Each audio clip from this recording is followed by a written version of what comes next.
Yo tout le monde, désolé pour la petite lumière bleue. C'est Félicia et aujourd'hui je voulais vous raconter mon histoire sur l'intimidation, mon expérience en fait, sur l'intimidation.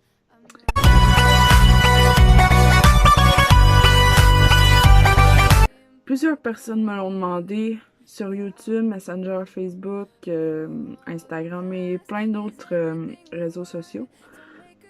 Puis dans le fond, ben, tu sais, ils voulaient que je raconte ça en écrit parce que je suis une personne qui écrit souvent puis qui aime beaucoup écrire. Sauf que je trouvais que ça aurait été bien de présenter, voilà, sur YouTube parce que j'ai vu plusieurs personnes faire des vidéos sur leurs expériences ou leur histoire et tout, là. Puis je trouvais ça quand même intéressant de pouvoir raconter ça. Tu sais, je veux pas que le monde me prenne en pitié, ok? Je veux juste raconter pour peut-être empêcher que ça arrive à quelqu'un d'autre. Bon. Je vais commencer par le début. Au début, j'étais jeune. On était au primaire, puis, tu sais, au primaire, on n'a pas tout le temps... tu sais, on réalise pas tout le temps ce qu'on fait et tout. Fait que moi, tu sais, j'avais pas gros d'amis. J'avais vraiment pas gros d'amis.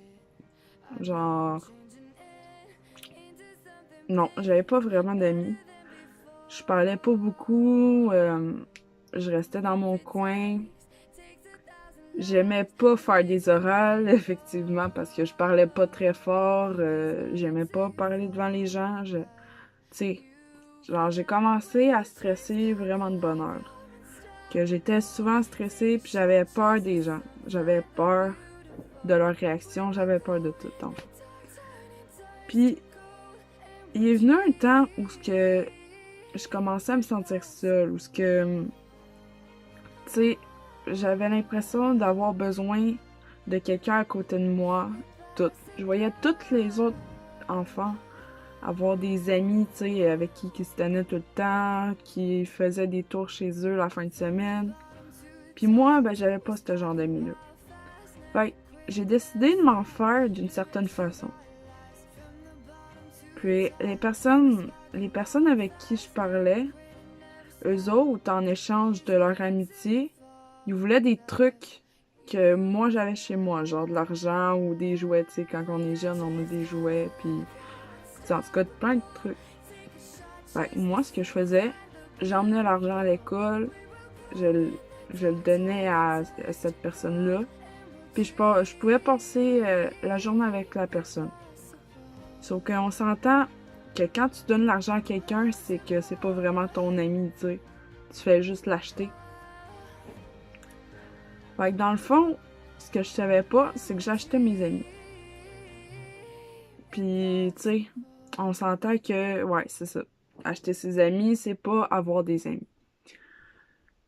Là, tu sais, je me demandais pourquoi, quand quand je donnais pas des trucs, cette personne-là était tout le temps sur mon dos, ok? Tu sais, il se mettait tout le temps une gang là, pendant la pause, ben, la récréation, là.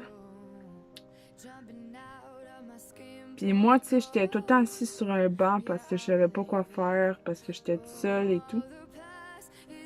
Fait que moi, je m'assisais sur un banc. Puis ces personnes-là, ils venaient tout le temps, genre, passer à côté de moi, dire « Hey, check, c'est la grosse rejet », pis tout, là. Juste parce que j'étais isolée, ok?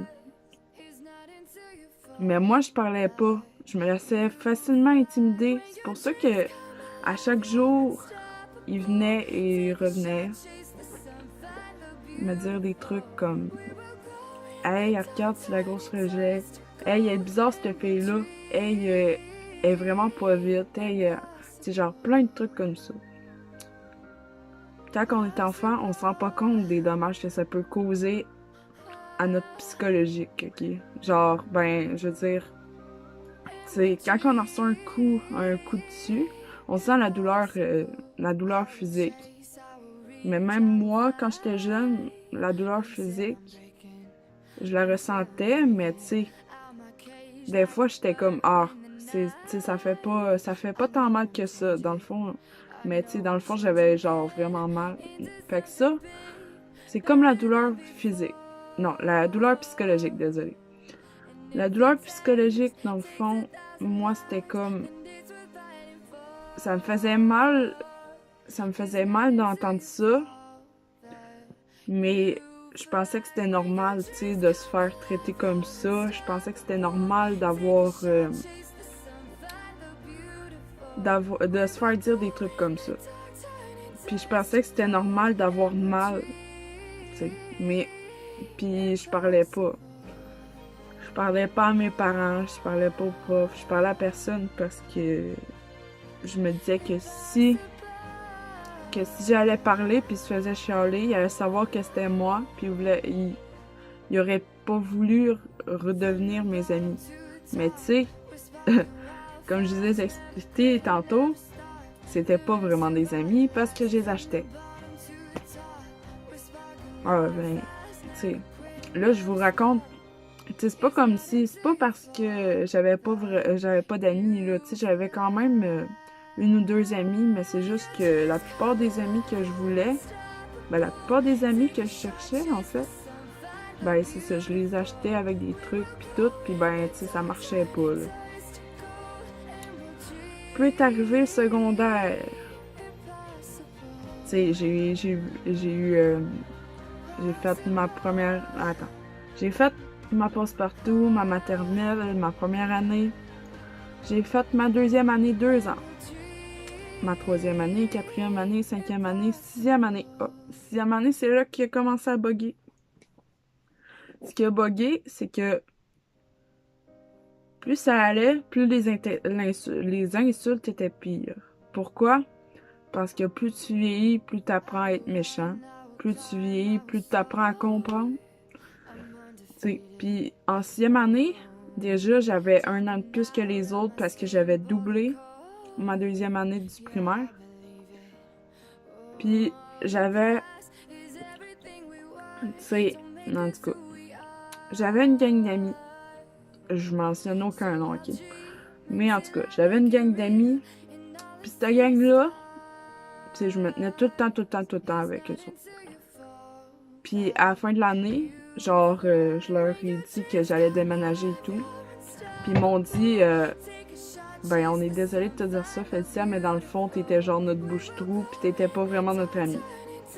Ça m'a fait un coup, ok, parce que, tu sais, quand tu tiens avec quelqu'un vraiment longtemps, puis que, tu sais, tu te sens vraiment inclus dans ça, mais que tu te fais renvoyer aussi vite, là.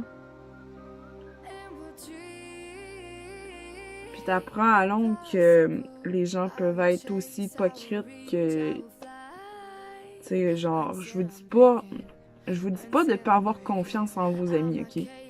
C'est juste, je vous dis de faire attention parce que dans la vie, il y a des gens qui sont vraiment hypocrites. Ils vont faire semblant que t'es leur ami, puis à un moment donné, ils vont te lâcher de même, puis ils vont dire, ben finalement, tu sais, c'était pas vrai, tu sais, on n'est pas vraiment amis parce que toi, t'es plus jeune, ou ben des trucs comme ça, tu sais, pas rapport, là. Ouais, dans le fond, c'était ça. Tu sais, je vis encore des trucs comme ça, tu sais, genre que la personne, mettons, elle me mentit, mais elle continue à faire comme si de rien n'était et tout, là. Ça, c'est vraiment agir comme une hypocrite, mais je me dis que dans la vie, tu sais, on peut pas tout... tu sais, moi aussi, j'ai déjà menti sur comment j'allais, puis tu sais, tous des trucs comme ça. C'est pas un drame, mais pour certaines personnes, ça peut l'être. Oui, d'un fois, ces temps-ci, ben genre, plus j'ai vieilli, plus je me renfermais, plus ma carapace, elle devenait faible, genre, parce que là, tous les trucs qui rentraient, puis là, à un moment donné, tu sais, en secondaire, quand le secondaire a commencé, ben, tu sais, les insultes sont pas mal plus pires, là, tu passes de grosses rejets à gros porc, ben, tu sais, en tout cas, à grosse bitch, grosse salope, tu sais, des trucs comme ça, ok? Puis je vous épargne le reste des insultes parce que ça serait vraiment long. Fait que à chaque jour, je me faisais je me faisais dire des trucs. Puis je passais en avant, tu sais, genre, je restais au secondaire comme on a le droit à notre musique. Je me promenais avec mes écouteurs dans mes oreilles. Parce que je me disais que si j'écoutais la musique, ça allait pas rester. Mais quand j'entendais quelque chose, ben, ça me tournait dans la tête et ça me tournait dans la tête.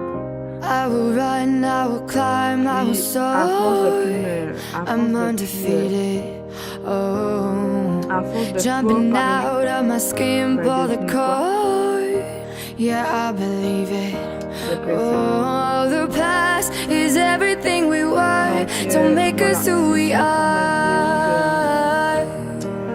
So I'll dream until I make it real, and all I see is stars. It's not until you fall that you fly. When your dreams come alive, you're unstoppable.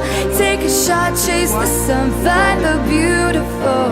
We will glow in the dark, turning dust to gold, and we'll dream impossible.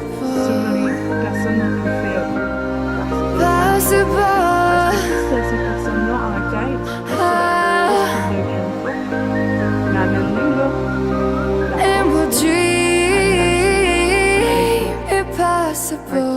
I will chase, I will reach, I will fly until I'm breaking out my cage like a bird in the night. I know I'm changing into something big, better than before.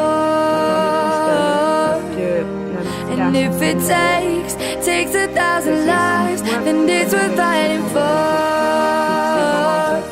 It's not until you fall that you fly. When your dreams come alive, you're unstoppable.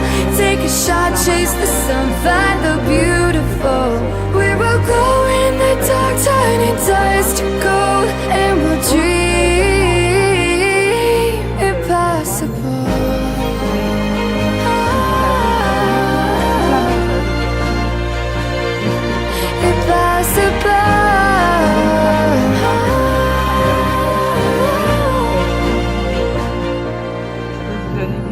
From the bottom to the top, we're sparking wild fast. Never quit and never stop the rest of our lives. From the bottom to the top, we're sparking wild fast. Never quit and never stop.